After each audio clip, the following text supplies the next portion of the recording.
तो सेवा देखिए, एक बात और निवेदन करूं, सेवा कोई एक प्रकार नहीं है, सेवा के बहुत प्रकार है। जिसमें किसी दूसरे को सुख मिले वही सेवा है। सामने वाले को जिसके प्रति हम जो कर्म कर रहे हैं उस कर्म से उसके प्रति सुख मिल रहा है, वही सेवा है। तो सेवा के लिए उन्होंने सोचा कैसे सेवा किया जाए। तो ये मार्ग को भाई साहब मार्ग को साफ करना शुरू कर दिया, मार्ग को साफ करना शुरू कर दिया। और मार्ग को साफ करते करते एक समय ऐसा आया कि मतंग ऋषि रोजाना स्नान करने के लिए जाते थे। तो मतंग ऋषि के जो शिष्य रहते थे वो कहते थे कि आखिर क्या कारण है कि आजकल मार्ग कितना साफ रहता है।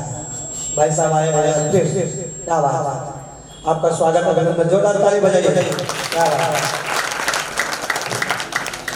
हमारे बीच में और बाबा विश्वनाथ ट्रस्ट के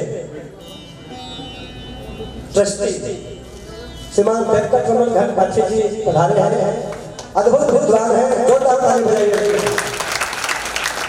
घनपाठी का मतलब होता है जो वेद के मंत्रों को घन के साथ बोले, यानी लगातार काफी समय तक लंबे समय तक एक साथ बोल सके, इस प्रकार का जिसका अभ्यास होता है उसकी उपाधि घनपाठी की दी जाती है। जो वेद के मंत्रों का उच्चारण करते समय अवरोध नहीं लेता है, रुकता नहीं है, धारा प्रवाह बोलते रहता है ऐसा। और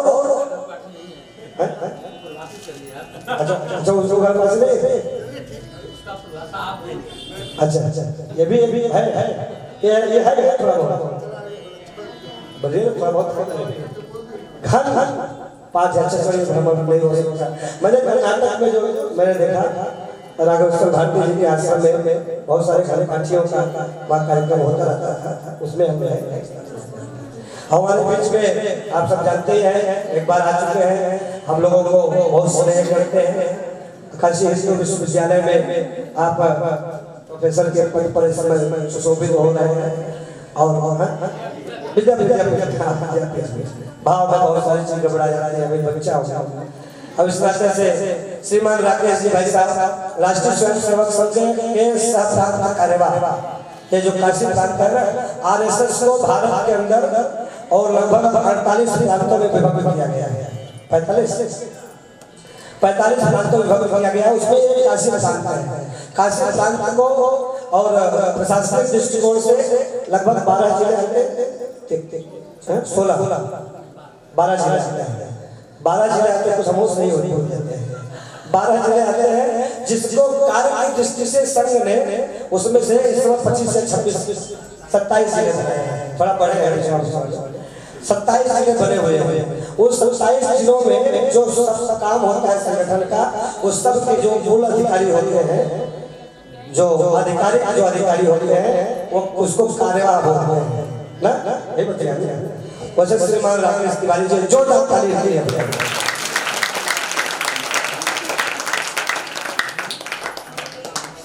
हाँ माला पहला हमारा पहला हाँ से बड़ी प्रतीक्षा चल रही है भगवान की प्रतीक्षा में सभी लगी हुई है और सभी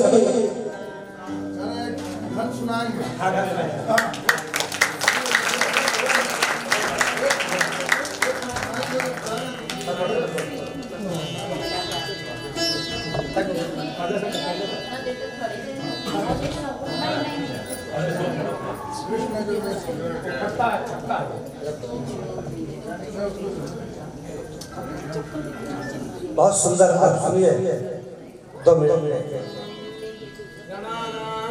गणपति कुंभवामहे कविं कवीनामुपमश्रवस्तमं ज्येष्ठराजं ब्रह्मणां ब्रह्मणस्पतः आनश्चिन्वन्नोतिवित्ते ददादनम् अग्ने नयनयाग्ने नयनयतु पथा तुपथानयाग्ने नयनयतु पथा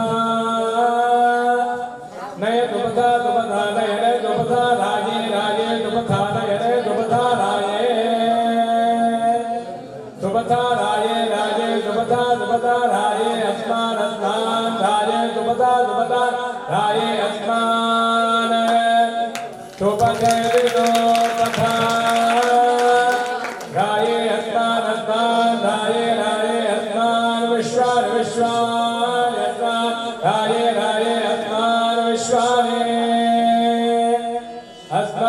विश्वानि विश्वान्यत्नारत्नानि विश्वानि देवदेव विश्वान्यत्नारत्नानि विश्वानि देव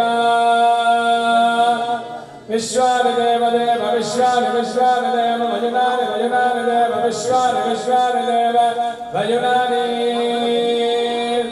देव भजनानि भजनानि देवदेव भजनानि विद्वान् विद्वान् भजनानि देवदेव भजनानि विद्वान् भजनानि विद्वान् विद्वान् भजनानि भजनानि विद्वान् विद्वान् विद्वान् यो ध्यात्मतत्त्वं योधियो ध्यात्मचोराणं चोराणमत्तत्त्वं योधियो ध्यात्मचोराणं अस्मच्चोराणं चोराणमत्मदस्मच्चोराणमेनेनो चोराणमत्मदस्मच्चोराणमेनः चोराणमेनेनो चोराणं चोराणमेनो भोयिष्ठा भोयिष्ठामेनो चोराणं चोराणमेनो भोयिष्ठा हेनो भोयिष्ठा भोयिष्ठामेनेनो भोयिष्ठां दे भोयिष्ठामेनेनो भोयिष्ठां दे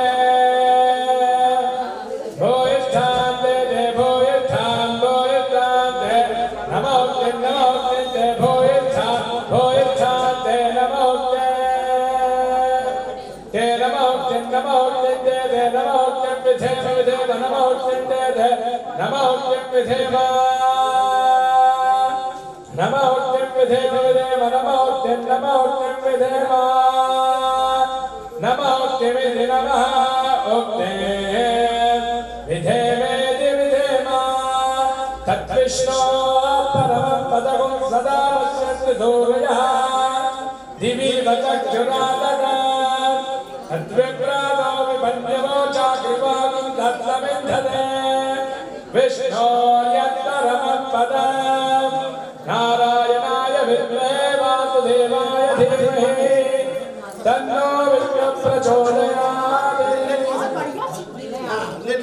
नमः शम्भवे शम्भवे नमो नमः शम्भवे शम्भवे नमो नमः शम्भवे च शम्भवे शम्भवे शम्भवे जमयो भवे मयो भवे च शम्भवे शम्भवे जमयो भवे शम्भवे शम्भवे चमयो भवे मयो भवे जमयो भवे जमयो भवे च मयो भवे च मयो भवे मयो भवे मयो भवे च नमो नमः मयो भवे मयो भवे च नमः मयो भवे मया भवे च नमो नमः च नमः शंकराय शंकराय नमः च नमः शंकराय नमः शंकराय शंकराय नमो नमः शंकराय च शंकराय नमो नमः शंकराय च शंकराय च शंकराय शंकराय मयत्कराय मयत्कराय च शंकराय शंकराय च मयत्कराय शंकराय शंकराय च मयत्कराय मयत्कराय च मयत्कराय च मयत्कराय च मयत्कराय च मयत्कराय च मयत्कराय मयत्कराय च नमो नमः च मयत्कराय मयत्कराय च नमः मयत्कराय दिवयः कराय च नमो नमः च नमः शिवाय शिवाय नमः च नमः शिवाय नमः शिवाय शिवाय नमो नमः शिवाय च शिवाय नमो नमः शिवाय च शिवाय च शिवाय शिवाय च शिवतराय शिवतराय च शिवाय शिवाय च शिवतराय च शिवतराय शिवतराय च शिवतराय च शिवतराय च शिवतराय च शिवतराय च शिवतराय शिवतराय च नमो नमः च शिवतराय शिवतराय च नमः शिवतराय शिवाय तत्पुरुषाय विद्महे महादेवाय धीमहि तन्नो रुद्रः प्रचोदयात् कात्यायनाय विद्महे कन्याकुमारी धीमहि तन्नो दुर्गे प्रचोदयात् तत्पुरुषाय विद्महे चक्रतुण्डाय धीमहि तन्नो दन्ति प्रचोदयात्। ॐ शान्ति शान्ति शान्तिः। नमः पार्वतीपतये हर हर महादेव। बोल रामचंद्र की जय, पवन सुत हनुमान की जय, ये चिंतामणि महागणपति की जय, बोले व्यासपीठ महाराज की जय। अद्भुत सुंदर भगवान पंपा सरोवर के तट पर जा रहे हैं।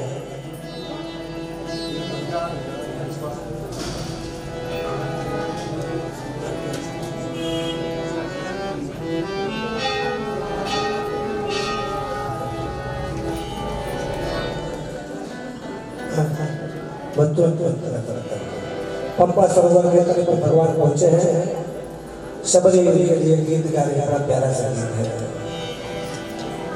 सबरी बुहारे अरे रामा रामा रटते रटते बीते हो बलिया, रामा रामा रटते रटते बीते हो बलिया, रामा रामा रटते रटते बीते हो बलिया।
सभी को 9 प्रकार की भक्ति बताया। भगवान ने कहा कि अरे कह भूपति सुनो, अरे भावे भाता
वो कौन से जाति में जन्म लिया, कौन से जाति में जन्म लिया, हमसे इससे कोई मतलब नहीं। हम तो केवल प्रेम के संबंध को मानते हैं। साधारण होकर सुनिए 2 मिनट। प्रेम के संबंध को मानते हैं। हे श्रवणे, मैं तुमको और 9 प्रकार की भक्ति बताता हूँ।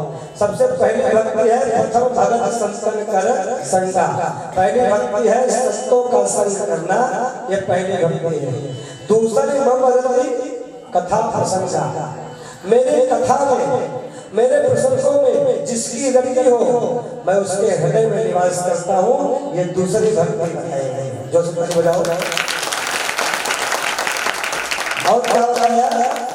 गुरु पद पंकज सेवा, गुरु के कमलवत चरण और निष्कपट होकर के सेवा करना। गुरु लाल से भी मारे, गुरु कुछ भी कहे, गुरु मान लिया जिसको, उसके बाद फिर उसकी बुराई नहीं सुनना, न कहीं बुराई करना, केवल उसके आज्ञा का पालन करना, जिस रास्ते पे कहे उस रास्ते पे चलना और निष्कपट होकर के उसकी सेवा करना, छत छोड़ करके सेवा करना।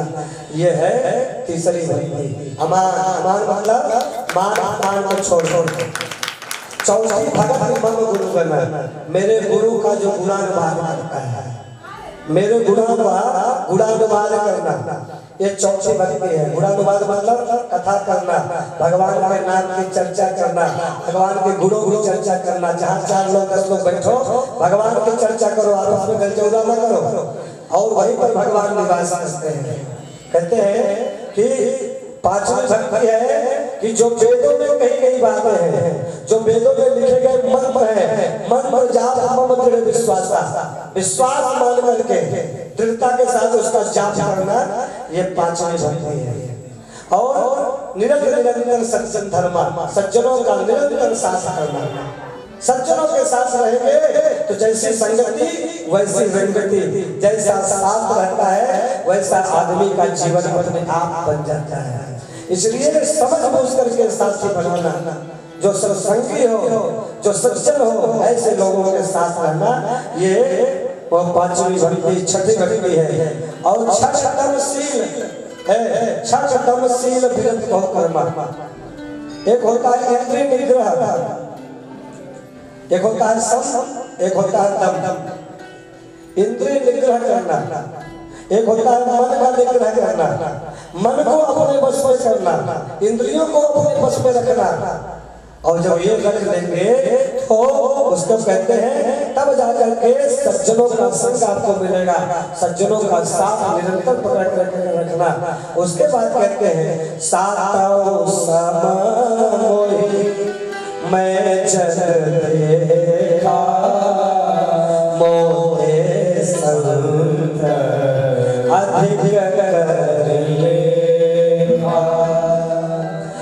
सात्विक भक्ति है और सातों सब मोहि में जग देखा।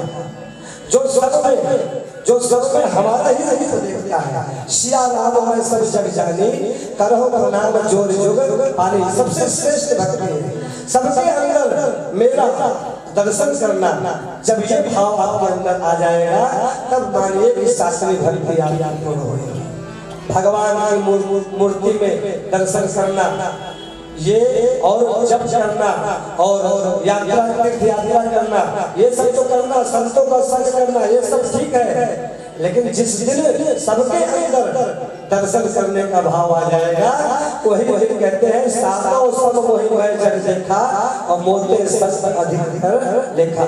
मुझसे ज्यादा ऐसे संतों को सम्मान करना, प्रेम करना, उनकी सेवा करना जो सब में परमात्मा का रूप देखते हैं, ऐसे संतों को सेवा करना। आठों जथा लाभ संतोष है, आठों जथा लाभ संतोष। जो प्राप्त है वही पर्याप्त है। जो अपने मेहनत से, समर्पण से और परिश्रम से और सदमार्ग पर चल करके जो हमको प्राप्त हो जाए, उसी को प्राप्त करना और उसी से तृप्त रहना, संतोष करना। किसी को भी फलाने का गाड़ी चाहिए, हमारे पास भी होना चाहिए, चाहे जैसे हम उसके लिए भ्रष्टाचार करेंगे, उसके लिए लूटेंगे, खसोटेंगे, झूठ बोलेंगे, ये सब नहीं। जो हम मेहनत 24 घंटा में जितना देर तक हम काम कर सके, सत्य पथ पर चल करके जो जाए उसी में संतोष करना, ये आठवीं भक्ति है। आठों जथा लाभ संतोषा। सपने होते नहीं देखते पर दोष, सपने में भी पराये का दोष नहीं देखना चाहिए। दोष हो, अगर दोष की व्यक्ति चर्चा करता है तो वो दोष अपने अंदर भी आ जाता है। जिसकी हम चर्चा करेंगे हम ऐसा बन जाएंगे। भगवान के गुणों की चर्चा करेंगे, धीरे धीरे भगवान के गुण हमारे अंदर आएंगे। लेकिन फलाने ठिकाने ये पड़ोसी की बुराई नहीं होगी। इसलिए नवम शरण सब छल। नवमी भक्ति बताया कि सबसे छल छोड़ करके व्यवहार करना, सब छल ही ना, छल कपट मन में नहीं रहना चाहिए। भगवान के सामने जाए तो अपना जो भी भाव है सब समर्पित कर दीजिए। अपने असली रूप में रहिए, नकली रूप मत बनाइए। सरल रहिए, सरलता बहुत कठिन है। देखिए सब कुछ सरल है संसार में, लेकिन सरल होना बहुत कठिन है। सरल होना बहुत कठिन है। सरल बना नहीं जा सकता, आसान नहीं। जब तक भगवान की कृपा नहीं होगी, भगवान की भक्ति नहीं करेंगे, तब तक सरलता आएगा नहीं। उसके बाद कहते हैं मम भरोसा, मेरा भरोसा करो, मेरा भरोसा करो, मेरा विश्वास करो। तुम्हारे जीवन में जो भी सुख मिलता है उससे उत्पलित मत हो। मेरा भरोसा मान करके सब भाव में रहो। समत्व योग चित्त, जो सब भाव में लगता है सुख और दुख में, उसको उससे भगवान से प्रसन्न हो जाते हैं। ऐसे मन भरोसे ही हर्ष दीना। कुछ मिल जाए तो बहुत छलना नहीं, बहुत प्रसन्न मत होइए, एकदम संसार उठा ले सर से एकदम से। लेकिन जब चला जाता है तो आदमी वही दुखी भी हो जाता है। जिस चीज को प्राप्त करने से हमको जितना सुख मिलता है, उसी के जाने से उतना दुख भी होता है। इसलिए पा जाए तो बहुत खुश नहीं होना, बहुत खुश नहीं होना कि जिस लगता हमें ऐसा कोई है नहीं है। और इस नाते से संभाव में रहना और मम भरोसे ही हर्ष दीना। ज्यादा न सुखी होना, ज्यादा प्रसन्न होना और ज्यादा दुखी होना। कहते हैं नवमा हुए कहो जिनके होए। नव भक्ति में जिनको एक भी भक्ति प्राप्त होती है, नारी पुरुष सच नारी हो चाहे पुरुष हो, चाहे इस चराचर जगत में कोई अन्य प्राणी ही क्यों न हो, जिसको एक भी भक्ति प्राप्त हो जाती है, सोई अतिशय प्रिय भामी मोरे। हे भामी, हमने बताया था ना भगवान कह रहे भामिनी, भामिनी मतलब सुंदरी। हे भामिनी, और जिसको एक भी भक्ति प्राप्त हो जाती है, चाहे वो नारी हो, चाहे पुरुष हो, चाहे अथवा और कोई हो, सोई अतिशय प्रिय भामिनी मोरे, वो हमको अतिशय प्रिय लगता है। कैसे? सकल प्रकार भगत देव तो, और तुम्हारे अंदर तो 9 भक्ति विद्यमान है। एक भक्ति में मैं प्रसन्न हो जाता हूँ, मेरे अंदर तो 9 भक्ति विद्यमान है। जोगी वृंद दुर्लभ जोई तो सुलभ सोई सुलभ सोई। कहने का भाव क्या है? जो जोगी वृंद साधु संत महात्मा ज्ञानी मुनि ऋषि जो इनको गति नहीं मिलती है, जो इनको बड़ी कठिनाई से प्राप्त होती है, वह तो तुमको बड़े सरल ढंग से मिल गई है, बहुत सरलता से मिल गई है।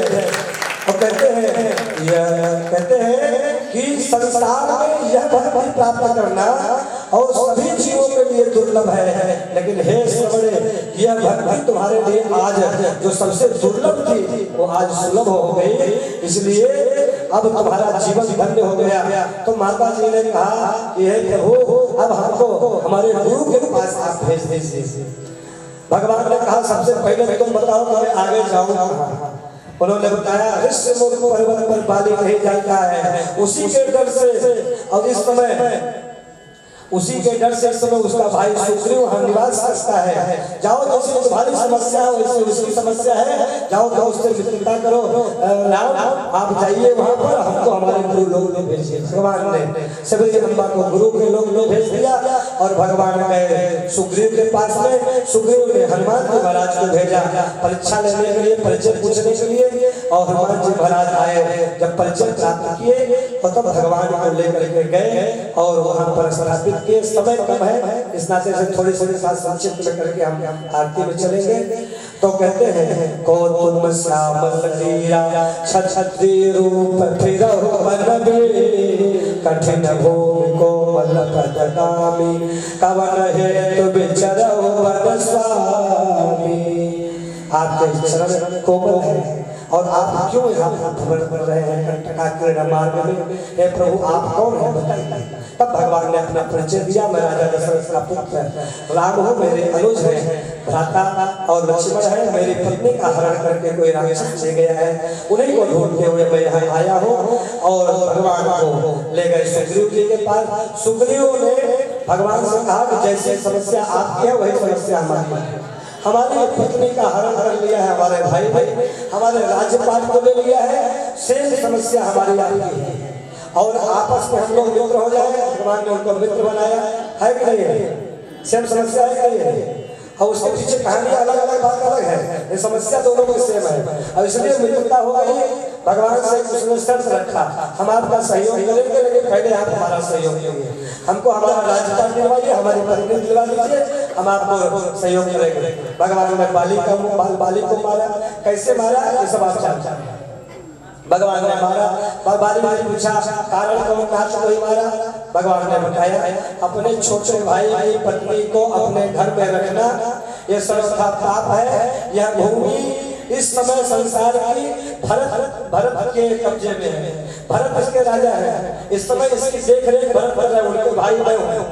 और कहीं भी उनके राज्य के सीमा के अंतर्गत संसार में कहीं भी पापाचार हो रहा है, उसको दंडित करना मेरा काम है, धर्म की स्थापना करना ये मेरा काम है। इसलिए आपको मैंने मारा, यदि आप कहें तो आपको मैं फिर से जीवित कर सकता हूँ। उन्होंने कहा नहीं प्रभु, ये जन्म जन्म कराही अंत राम कहु कहावत नहीं। हे प्रभु, जन्म जन्मांतर युग युगांतर साधु संत महात्मा लोग आपका भजन करते हैं, फिर भी आपको नहीं प्राप्त होते हैं। लेकिन आपको देखते हुए मैं अपने अंतिम सांस गिरूंगा, आपको देखते हुए मेरा प्राणांत होगा, आपके हाथों से मेरी मृत्यु होगी। इससे बड़ा सौभाग्य और क्या हो सकता है? मरना तो एक दिन है ही है, और आप मर जाएंगे क्या दिक्कत है? इसलिए मेरा बेटा अंगद है, आप इसको ग्रहण करें, इसकी देख रेख इसकी जिम्मेदारी आज से आपकी है। अंतिम समय में बाली ने नीति का काम किया, धर्म का काम किया कि अपने बालक को भगवान के हाथों में सौंप दिया।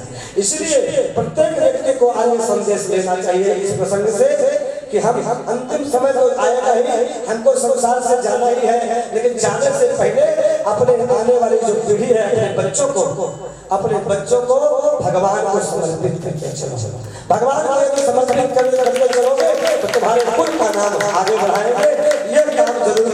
चाहिए, उनको भक्त जरूर बनाना चाहिए, सनातनी जरूर बनाना चाहिए, कहीं सनातन से कहीं कट न जाए। इसलिए भगवान को सौंपते चलिए और आपका बालक अगर भगवान का हो जाएगा तो संसार को सुखी करेगा और संसार से उसको भी सुख प्राप्त होगा। इसलिए इसी को नाम नाम समझते हैं। तो कहने का भाव यह है कि तब वहां पर और बाली को मारने के बाद सारी सेना बुलाई गई। उस सेना को और वानरी सेना को 4 भागों में बांटा जाता है। एक भाग दक्षिण दिशा में भेजा जाता है, जो जिस दिशा में लड़का है उसका सेनापति अंगद का बनाया जाता है। अंगद के नेतृत्व में जामुन, हनुमान, सच, निसट, सुभग ऐसे बहुत सारे ऋषि, बहुत सारे भालू, बहुत सारे कपि यानी मानव सेना सब उनके साथ साथ है। अब इनको लेकर के और वो जाते हैं महेंद्र पर्वत के पास और वहीं से हनुमान जी महाराज लंका में प्रवेश करते हैं। अब सुंदरकांड की कथा आती है। सुंदरकांड की कथा बहुत बड़ी है, इसको जो पूरा एक दिन कथा कहने में लगेगा।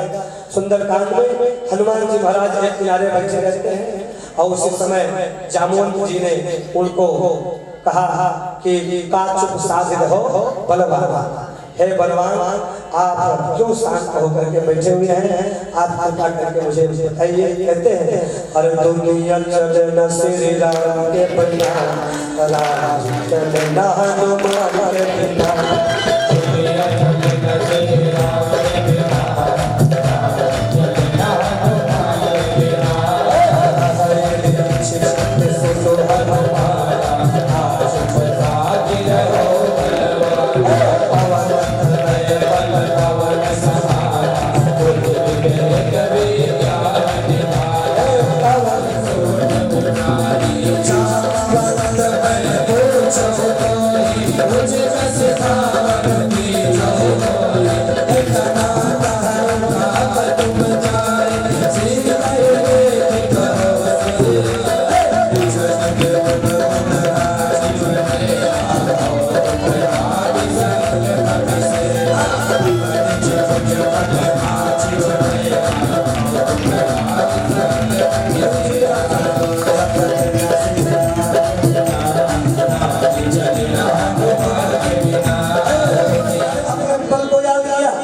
हनुमान जी महाराज ने समझ लिया कि कोई जान नहीं पावे, चाहे नहीं पावे, हम तो भगवान के और कृपा बात है, भगवान के आशीर्वाद से चाहे जहां चले जाए। हनुमान जी महाराज विराट रूप धारण करते हैं। जय श्री राम,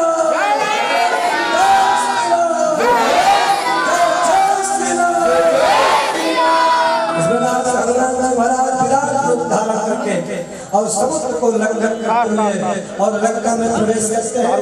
3 प्रकार के विघ्न उनके जीवन में आते हैं। सबसे पहले सुरक्षा नाम है माता और उसने अपना मुख बढ़ाया।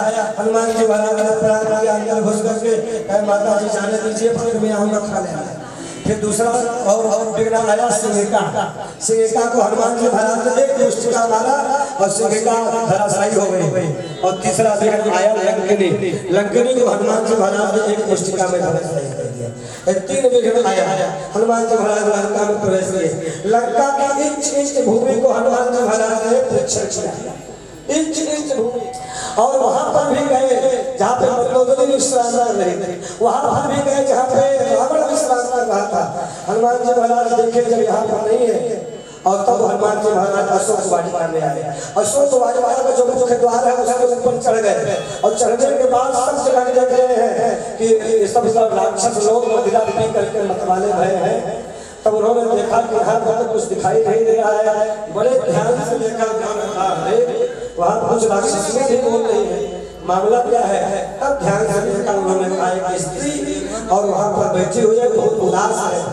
तब वो वहाँ से नीचे उतरे और उस वृक्ष के ऊपर चढ़ गए जहाँ माता जी बैठी और माता जी से को सबसे पहले उन्होंने परखने का प्रयास किया। राक्षसियाँ आती थी, डरवाती थी, धमकाती थी, बहुत सारी बातें। और फिर उसके बाद रावण आया। रावण ने चंद्रहास निकाल लिया। रावण को हनुमान जी महाराज मारना चाहते थे, उन्होंने खोजा लेकिन ये अनुमति नहीं है, ये तो भगवान का शिकार है, वो तो वही मारेंगे। और हनुमान जी महाराज ने रावण को ध्यान से देखा और फिर उसके बाद जब रावण कहा कि 1 महीने का मैं तुमको समय देता हूँ, 1 महीने के भीतर अगर तुम्हारा मन नहीं बदला, तुम मेरी नहीं बनी, तुमने हमको समर्पित नहीं किया, तो हम तुमको मार डालेंगे और काट करके इन्हीं राक्षसों को खिला देंगे। रावण ने कहकर चला गया। हनुमान जी महाराज देखा कि माता जी बहुत शोकाकुल अवस्था में पड़ी हुई है। हनुमान जी महाराज ने कथा कहना प्रारंभ किया। राम कथा सबसे पहले हनुमान जी महाराज ने सुनाया। राम के गुणों का गुणानुवाद करना प्रारंभ किया। माता जी प्रसन्न भई, उनके अंदर के जितने शोक के कष्ट से सब समाप्त हो गए। हनुमान जी महाराज ने अपनी मुद्रिका नीचे गिराई। मुद्रिका भगवान की जब नीचे गिराई तो माता जी ने देखा, माता जी को लगता है कि मायावी और राक्षसों ने कि ये कोई चाल हो सकती है, इसलिए माता जी ने कहा आओ किसने गिराया है, सामने तो आओ। हनुमान जी महाराज कूद पड़े, माता जी को प्रणाम किया। माता जी ने देखा कि एक बड़ा सा विकराल और कपि सामने खड़ा हो गया है। माता जी ने मुंह फेर लिया। हनुमान जी महाराज ने कहा माँ मैं वही हूँ जिनकी तुम प्रतीक्षा कर रहे हो और उनके हम दास हैं, मेरा नाम हनुमान है। उन्हीं के कृपा से हम यहाँ तक आ पाए हैं। हे माता जी आप हमको आशीर्वाद दीजिए ताकि हम इन राक्षसों का संहार कर सके और हम इनको सबक सिखा सके। माता जी ने कहा कि पुत्र भी कुछ ऐसा मत करना। तब भगवान हनुमान जी महाराज ने कहा कि कुछ भूख लगी है, क्या खाऊं? तब माता जी ने कहा यहाँ बहुत सारे और वृक्ष है, उसमें फल लगे हैं, खाना लेकिन तोड़ना नहीं। हनुमान जी महाराज खाते हैं, फल बड़े कड़वे हैं, इसलिए राक्षस सोए हुए उनके ऊपर फेंक देते हैं। राक्षसों को जगाने का प्रयास किया, राक्षस जागे, हनुमान जी महाराज से भिड़े। हनुमान जी महाराज ने रगड़ दिया, भूसी छूट गई। अलग अलग प्रकार के राक्षसों को मारा। देखिए एक बात मैं आपको बताऊं, हनुमान जी महाराज ने वाल्मीकि रामायण में लिखा है, हनुमान जी महाराज ने आधी सेना समाप्त कर दिया था। थोड़े बहुत सैनिक थोड़ी पड़े थे, आधी सेना समाप्त कर दिया गया। उनके 8 मंत्रियों को मार दिया गया, 8 सेनापतियों को मार दिया गया। रावण के पास बहुत सेनापति थे, एक मर्द दूसरा पैदा हो जाता था और उनके कई पुत्रों को मार दिया। ये तो अच्छे चुनाव मेघनाथ के बाद तो आते हैं 2 लोगों की, लेकिन बहुत लोगों के हनुमान जी महाराज पहले निपटा चुके हैं। वाल्मीकि रामायण में आप पढ़ेंगे तो आपको पता चलेगा। हनुमान जी महाराज ने सबको निपटाया और उसके बाद मेघनाथ आया, अक्षय कुमार आया तो उसको मार दिया। मेघनाथ आया, मेघनाथ ने से वो कौन सा शस्त्र था जिससे बधे थे? ब्रह्मास्त्र। ब्रह्मास्त्र से हनुमान जी महाराज इसलिए बधे क्योंकि ब्रह्मास्त्र का उन्होंने सम्मान किया, नहीं तो उसके अंदर ताकत नहीं है जो हनुमान जी को मार पाए। दुनिया में कोई ऐसा शस्त्र नहीं है जो हनुमान जी को अपने काबू में कर सकता है। ये उनको वरदान मिला है। शिव जी का धनुष हो, शिव जी का त्रिशूल हो, चाहे इंद्र का हो, चाहे वरुण का हो, चाहे यम का हो, चाहे ब्रह्मा जी का हो, चाहे विष्णु भगवान का हो, किसी का भी शस्त्र उनके ऊपर काम नहीं कर सकता। ये उनको वरदान मिला। तो उनको ब्रह्मभास्कर कैसे बने? ब्रह्मभास्कर क्यों बने? इसलिए क्योंकि ब्रह्मा जी का है, इस वजह से उसको सम्मान करना था, सम्मान किए। और ब्रह्मभास्कर की खासियत है, एक बार प्रयोग हो जाए उसके जगह पर अगर किसी दूसरे शस्त्र का प्रयोग कर दिया जाता है तो ब्रह्मभास्कर की ताकत समाप्त हो जाती है।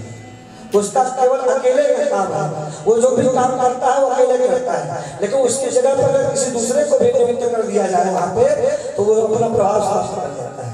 हनुमान जी महाराज को बांध दिया गया। हनुमान जी महाराज को बांधने के कारण से हनुमान जी महाराज के ऊपर से ब्रह्मभास्कर का प्रभाव समाप्त हो गया। लेकिन फिर भी हनुमान जी महाराज बदलने का नाटक कर रहे थे। किसकी औकात है जो हनुमान जी महाराज को बांध? लेकिन हनुमान जी महाराज रावण से मिलना चाहते थे, इसलिए हनुमान जी महाराज तक गए। यही एक उपाय था, वहां गए। रावण ने 6 प्रश्न किया, हनुमान जी महाराज ने 18 उत्तर दिया। हनुमान जी महाराज ने समझाया कि रावण तुमको तो मैं छोड़ दे रहा हूँ, तुमका तुम्हारा हिसाब किताब तो भगवान करेंगे, लेकिन तुमको मैं आज संदेश दे रहा हूँ, आज भी तुम अगर सरेंडर कर जाओ, समर्पण कर जाओ, भगवान इतने दयालु हैं उनको आज भी छूटेंगे। लेकिन रावण अहंकारी है, वो भगवान के हाथ से ही मुक्ति प्राप्त करना चाहता है, इसलिए किसी की बात नहीं मानता है। इसलिए हनुमान जी महाराज को वो बधवा देता है, उनकी पूंछ में आग लगवाता है और संपूर्ण लंका को हनुमान जी महाराज ने और भस्म कर दिया। समुद्र में कूद करके अपनी अग्नि बुझाई और फिर माता जी के पास आए, माता जी काम हो गए, हम अपना खाए पी लिए हैं, हम चाय खाए। अब उसके बाद माता जी ने कहा कि माता जी जैसे हमने आपको प्रभु की निशानी दिया, वैसे आप भी कुछ निशानी दीजिए कि ये प्रमाणित हो जाए कि हम वास्तव में पता लगाए करके आए हैं। माता जी ने चूड़ा मणि उतार करके दिया। चूड़ा मणि की एक खासियत है कि जिसको वो प्राप्त हो जाती है, वो जिसके पास रहती है उसका कोई बाल बांका नहीं कर सकता, उसके जीवन में कोई विघ्न नहीं आता है, वो निर्बाध आदमी से आगे बढ़ सकता है संसार में। इसलिए भगवान के जीवन में कोई भी विघ्न न आए, माता जी ने चूड़ा मणि उतार करके दिया। और इस प्रकार से और भगवान के पास आए हनुमान जी महाराज सारे कपियों को लेकर और चूड़ामणि भगवान को समर्पित किया, सारी बातें बताई। भगवान ने रामेश्वर भगवान की पार्थिव शिवलिंग की स्थापना किया और स्थापना करने के बाद सेतु बंधन किया। सेतु बंधन करने के बाद लंका में प्रविष्ट हुए और अंगद को उन्होंने भेजा। अंगद ले जा करके और एक बार फिर चेतावनी दिया, रावण को समझाने का प्रयास किया, फिर भी नहीं माना। जब उसने बात को नहीं मानी तब उसके साथ भगवान ने चढ़ाई किया और मेघनाथ ने शक्ति बाण मारा और मूर्छित भय लक्ष्मण भैया सजीवन बूटी आई और मेघनाथ मरा लक्ष्मण भैया के हाथों। फिर कुंभकर्ण आया, भगवान ने उसको निपटाया। अकेला जब बचा रावण तो रावण ने कहा कि अब मैं ही अकेला बचा हूँ, संपूर्ण कुल का उद्धार हो चुका है, अब मेरा भी उद्धार हो जाए, यही मैं सोच करके आगे बढ़ता हूँ।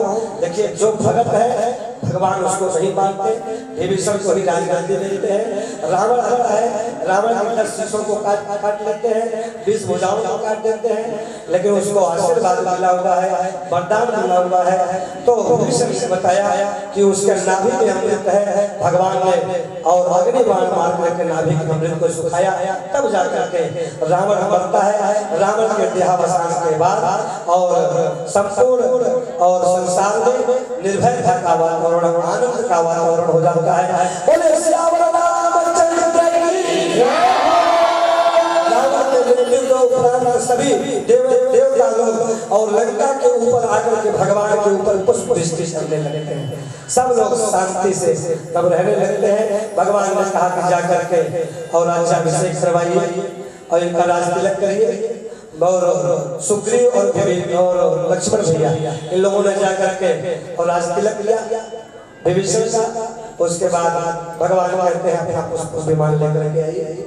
पुष्प विमान लेकर के आते हैं, माता जी को बुलवाते हैं, माता जी को अग्नि में प्रविष्ट करवा करके और फिर माता जी को मूल सीता को ग्रहण करते हैं, क्योंकि पंचवटी में ही माता जी को अग्नि में प्रविष्ट करवा दिए थे। माया रूपी सीता ही और लंका में आई थी। ये रावण के बस की बात नहीं है।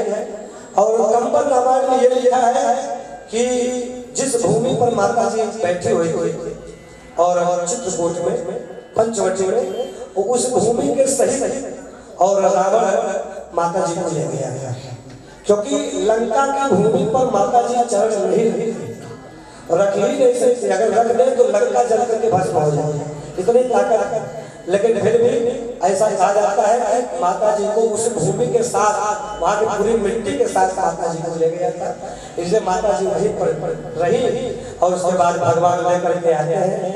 अब यहाँ पर थोड़ा सा भाव जागृत हुआ है। भगवान सबसे पहले पुष्पक विमान से कहाँ उतरते हैं, सारे कपी को लेकर के आते हैं। भाई साहब दो समय ज्यादा हो गया है। कैसे प्रयागराज में सबसे पहले भगवान कहाँ आते हैं, प्रयागराज। प्रयागराज में भगवान उतरते हैं। 2 मिनट भगवान कहते हैं कि हे हनुमान जी जा करके संदेशा भेज दीजिए भरत जी को। चुप से चले जाओ भैया, चुप से चले जाओ, बैठ जाओ।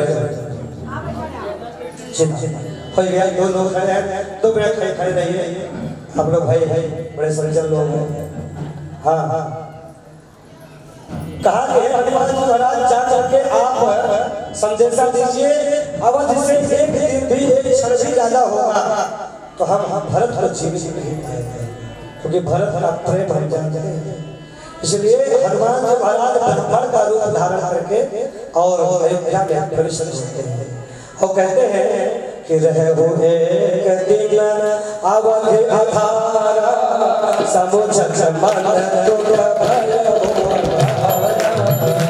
रहो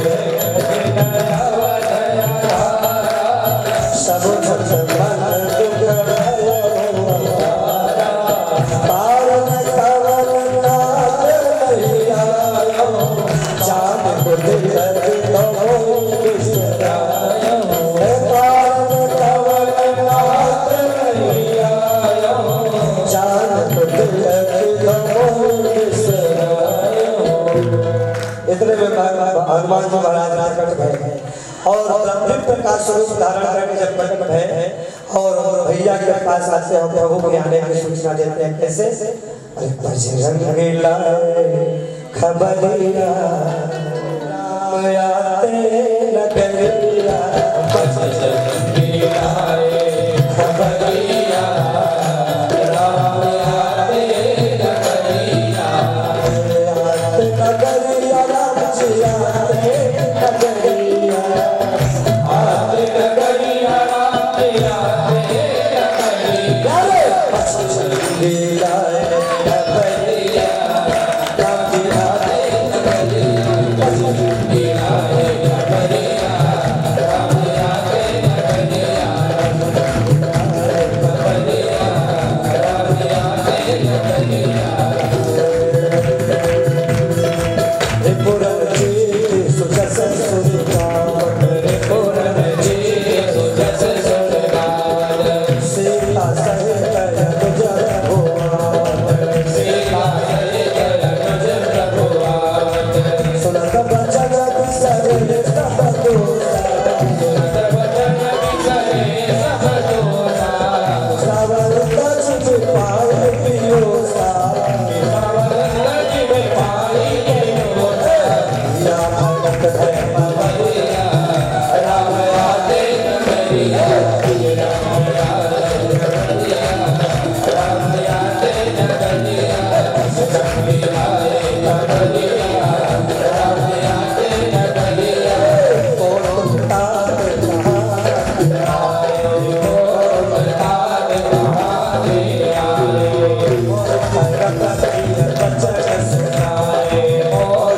परमपति वचन सुनाए, मार्ग सुतमय कपि हनुमारा, मार्ग सुतमय कपि हनुमारा, मोर सुत कृपा निधारा, मोर सुत कृपा निधारा, न्याय खबरिया राम आते नगरिया, न्याय खबरिया राम आते नगरिया, न्याय खबरिया राम आते नगरिया, न्याय खबरिया राम आते नगरिया।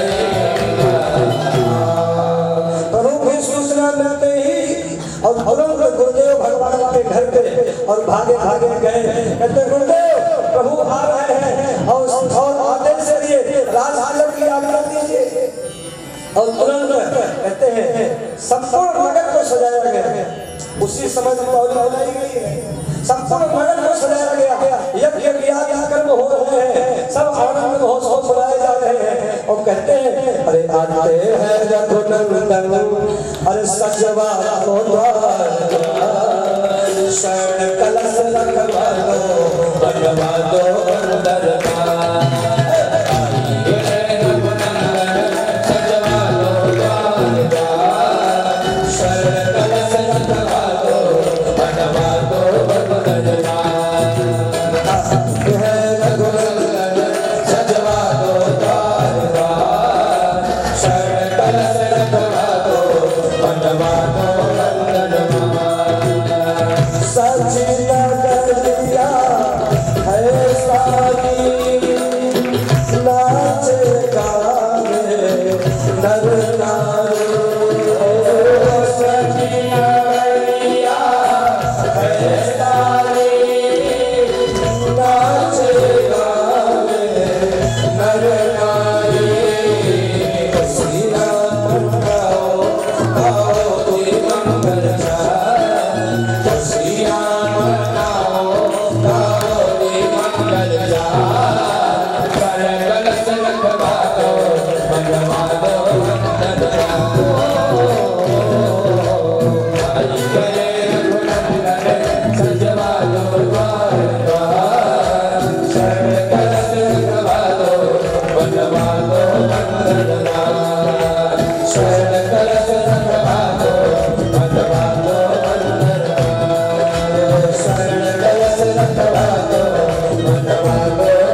सबसे पहले भगवान आए, भगवान को लगा करके धुला करके और सुंदर आसन पे बिठाया गया और सबसे पहले तिलक लगाया वशिष्ठ जी महाराज।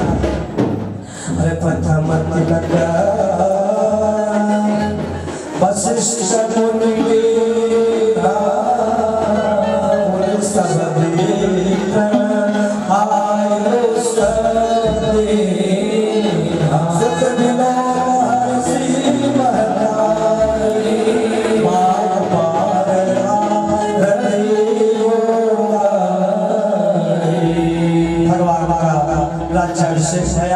संपूर्ण संसार आनंद में, हर्ष और उल्लास में और झूम रहा है, नाच रहा है।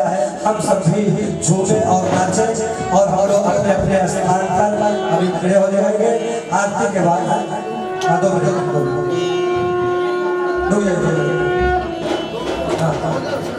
हाँ ठीक है, तुरंत 2 मिनट रुकिए।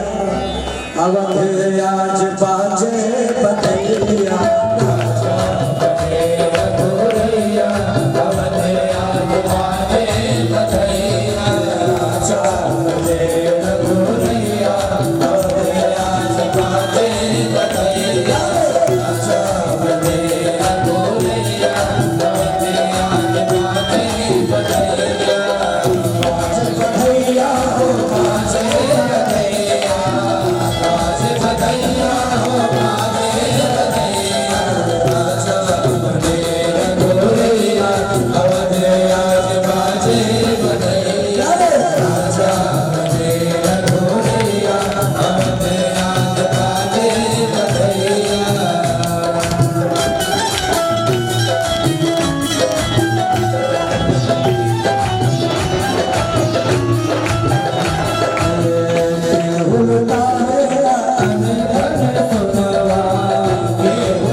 हम लोग